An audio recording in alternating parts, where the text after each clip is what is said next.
দেখতে মাখনের টুকরোর মতো, মুখে দিলেই মিলিয়ে যাবে এই বিস্কুটটা। আটা দিয়ে তোমরা তোমাদের ঘরে খুব সহজেই এই বিস্কুটটা তৈরি করে নিতে পারবে। খুবই সুস্বাদু, অনেকটাই টেস্টি এই বিস্কুটটা। এই বিস্কুটটা একবার খেলে তোমরা রোজ রোজ খেতে চাইবে। নমস্কার বন্ধুরা, ত্রিপুরা রান্না চ্যানেলে তোমাদের জানাই অনেক অনেক স্বাগত। আজকে আমি খুব সুস্বাদু একটি বিস্কিট তৈরি করে দেখাচ্ছি। এই বিস্কিটটা তৈরির জন্য আমি একটি ডিম ভেঙে নিয়েছি। এখন আমি চিনির গুঁড়া দিয়ে দিলাম এই ডিমের উপর, দিয়ে এই কাঁটাটা দিয়ে আমি ডিম আর চিনির গুঁড়াকে ভালো করে মিশিয়ে নিচ্ছি। মিশাতে মিশাতে যখন একটা ক্রিমের মতো তৈরি হবে তখনই বুঝতে হবে চিনি আর ডিমটা খুব ভালো মতোই মিশে গেছে। বন্ধুরা, এই বিস্কিটটা তৈরি করতে কিন্তু খুবই সহজ। ঘরে থাকা সামান্য উপকরণ দিয়েই কিন্তু এই বিস্কিটটা তৈরি হয়ে যায়। আটা দিয়েই এই বিস্কিটটা খুবই সুস্বাদু হয় খেতে। এখন আমি এই ডিম আর চিনির উপর দিয়ে দিলাম পরিমাণ মতো সাদা তেল, আর দিয়ে দিলাম 1 চিমটি লবণ, যাতে চিনির ব্যালেন্সটা বজায় থাকে। এখন সব উপকরণ আমি আবার এই কাঁটাটা দিয়ে ভালো করে মিশিয়ে নিচ্ছি। মিশাতে মিশাতে যখন এরকম একটা ক্রিমি ভাব চলে আসবে তখনই বুঝবে ওইটাও ভালো করে মিশে গেছে। এখন আমি এই বাটিটা দিয়ে 1 বাটি আটা নিয়েছি। 1 বাটি আটা কিন্তু আমি দুবারে দিয়েছি। একবারে দিলে মিশাতে একটু কষ্ট হবে। এই কাঁটাটা দিয়ে আবার আমি মিশিয়ে নিচ্ছি। এখানে আমি এই বিস্কুটটা তৈরি করতে আমি 1 বাটি আটা দিইনি, এখানে আটা লেগেছে এই বাটিটা দিয়ে 2 বাটি। আর সব উপকরণ কিন্তু আমি এই বাটিটা দিয়েই মেপে দিয়েছি। চিনি দিয়েছি এই বাটিটা দিয়ে আধ বাটি চিনি নিয়ে তারপর আমি গুঁড়া করে নিয়েছি। আর সাদা তেল দিয়েছি আধ বাটি থেকে অল্প কম। সমস্ত উপকরণ দেখো এই কাঁটাটা দিয়ে মিশিয়ে নিচ্ছি। তবে হাত দিয়েই কিন্তু খুব ভালোভাবে মেশানো হয়, তা আমি কাঁটাটা রেখে হাত দিয়েই মিশিয়ে নেব। এখন দেখো আমি আরেক বাটি আটা নিয়ে নিলাম। এই আটাগুলিকে আমি আগে থেকেই চেলে নিয়েছি। এখানে কোনো বেকিং পাউডার লাগবে না, না লাগবে বেকিং সোডা। সামান্য উপকরণেই দেখো বিস্কিটটা কিন্তু খুব সুন্দরভাবে তৈরি হয়ে যাচ্ছে। আর এই বিস্কিটটা খেতে এতটাই সুস্বাদু, তোমরা যদি একদিন খাও দেখবে রোজ রোজ খেতে চাইবে এই বিস্কিটটা। এই বিস্কিটটা তৈরির সময় তোমরা সব উপকরণ কিন্তু একটি পাত্র দিয়ে মেপে মেপে দেবে, তাহলে বিস্কিটটা ঠিকঠাক মতো তৈরি হবে। আমি এখানে 2 বাটি আটার মধ্যে আধ বাটি চিনি দিয়েছি গুঁড়ো করে, আধ বাটি চাইতে অল্প কম দিয়েছি তেল, সাদা তেল, আর ডিম দিয়েছি 1টি। আর চিনিটা তোমরা তোমাদের স্বাদ মতো দেবে। তো মাখতে মাখতে দেখলাম মণ্ডটা একটু শক্ত আছে, তাই আমি অল্প একটু জাল করা দুধ দিয়ে দিয়েছি। এখন ভালো মতো মেখে এই মণ্ডটাকে আমি 5 মিনিটের জন্য ঢাকনা দিয়ে রাখব। এখন 5 মিনিট পর ঢাকনাটা তুলে আমি হাতে একটু সাদা তেল লাগিয়ে নিচ্ছি, যাতে এই মণ্ডটা মাখার সময় হাতে না লেগে থাকে। দেখো এইভাবে সাদা তেল লাগিয়ে নেব। আর আমি এই বিস্কিটটা তৈরি করতে সাদা তেল ব্যবহার করেছি। তোমরা চাইলে বাটারকে গলিয়ে তারপর মেপে দিয়ে দেবে। তো এই মণ্ডটাকে আমি এই কাঠের টুকরোটার উপর নিয়ে একটা লম্বা মতো শেপ দিয়ে নিয়েছি। এখন এই ছুরিটা দিয়ে আমি কেটে নিলাম, যাতে বিস্কিটের পিসগুলি কাটতে আমার সুবিধা হয়।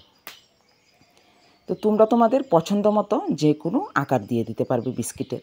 আমি ছুরি দিয়ে এইরকমভাবে কেটে বিস্কিটের আকারগুলি দিয়ে দিচ্ছি। আর সবগুলি পিস কিন্তু একই মাপের হবে, তাহলে বিস্কিটটা দেখতেও সুন্দর লাগবে আর তৈরি করতে অসুবিধে হবে না।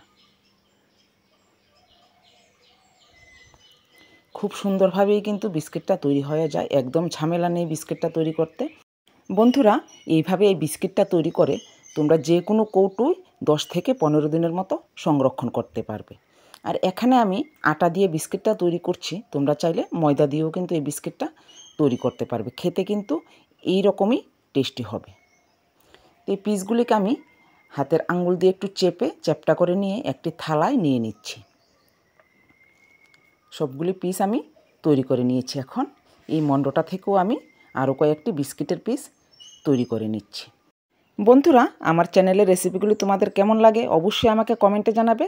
আর এই রেসিপিটা ভালো লেগে থাকলে বেশি বেশি করে শেয়ার করে দেবে, তাহলে সবাই এই রেসিপিটা দেখে খুব সহজেই ঘরে বিস্কিট তৈরি করতে পারবে।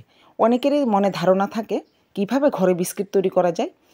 তো এই রেসিপিটা যদি দেখে তাহলে সবারই ভুল ধারণাটা মিটে যাবে, খুব সহজে বিস্কিটটা তৈরি করে নিতে পারবে।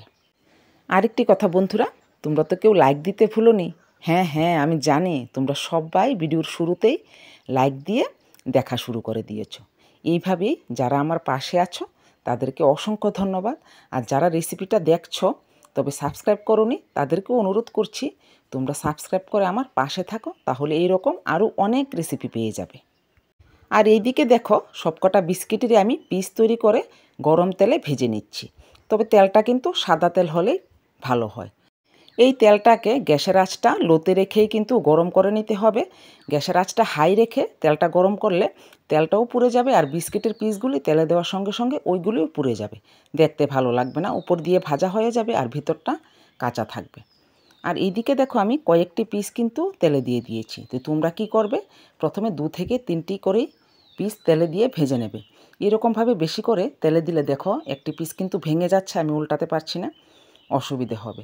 আমি তোমাদেরকে দেখানোর জন্য কিন্তু প্রথমে এইভাবে ভেজে নিচ্ছি। আর এই রকম লাল লাল করেই কিন্তু বিস্কিটগুলি ভেজে নেবে। খুবই নরম থাকে তেলে দেওয়ার পর, আর যখন বিস্কিটগুলি ঠান্ডা হয়ে যাবে অনেকটাই কিন্তু শক্ত হয়ে যাবে, মানে উপর দিয়ে মুচমুচে হবে আর ভিতরটা কিন্তু অনেকটাই নরম থাকবে। যখন আমরা কামড়ে মুখে নেব তখন একদম মাখনের টুকরোর মতোই কিন্তু মুখের ভিতর গলে যাবে। খেতে এতটাই টেস্টি, দেখবে তোমরা রোজ রোজ এই বিস্কিটটাই খেতে চাইবে। তো এইরকমভাবে লাল লাল করে সবকটা পিসকেই ভেজে তুলে নেবে। দেখো আমার একটি টুকরো কিন্তু ভেঙে গিয়েছে, মানে উল্টাতে অসুবিধে হচ্ছে, তাই তোমরা 2 থেকে 3টি করেই ভেজে নেবে। আর গ্যাসের আঁচটা লোতে রেখেই কিন্তু সবকটা পিস ভেজে নেবে। প্রথম খোলার সবকটাকে আমি লাল লাল করে ভেজে তুলে নিচ্ছি। এখন দেখো আমি 3টি করে বিস্কিট কিন্তু তেলে দিয়েছি। এইভাবে ভাজলে একটি বিস্কিটও ভাঙবে না, আর সবকটাই খুব সুন্দরভাবে তৈরি হয়ে যাবে। দেখো আমি সবকটা বিস্কিটকেই খুব সুন্দরভাবে ভেজে তুলে নিয়েছি। আর বিস্কিটগুলো কিন্তু এখন একটু নরম আছে, যখন ঠান্ডা হয়ে যাবে তারপর দেখবে খুবই মুচমুচে হয়। আমি তোমাদেরকে একটি বিস্কিট ভেঙে দেখিয়ে দেব। তো বন্ধুরা অবশ্যই এই রেসিপিটা বাড়িতে তৈরি করে খাও, আর আমাকে কমেন্টে জানাবে কেমন লেগেছে। দেখতে দেখো একদম দোকানের বিস্কিটের মতো, খুবই সুস্বাদু, খুবই টেস্টি। দোকানের চাইতেও কিন্তু এই বিস্কিটগুলি অসাধারণ হয় খেতে। এখন দেখো আমি একটি পিস তোমাদেরকে ভেঙে দেখিয়ে দিচ্ছি।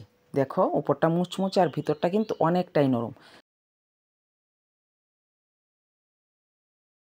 এই বিস্কুটগুলি কিন্তু ঠান্ডা হয়ে অনেকটাই মুচমুচে হয়ে গেছে, তোমরা শব্দটা শুনো।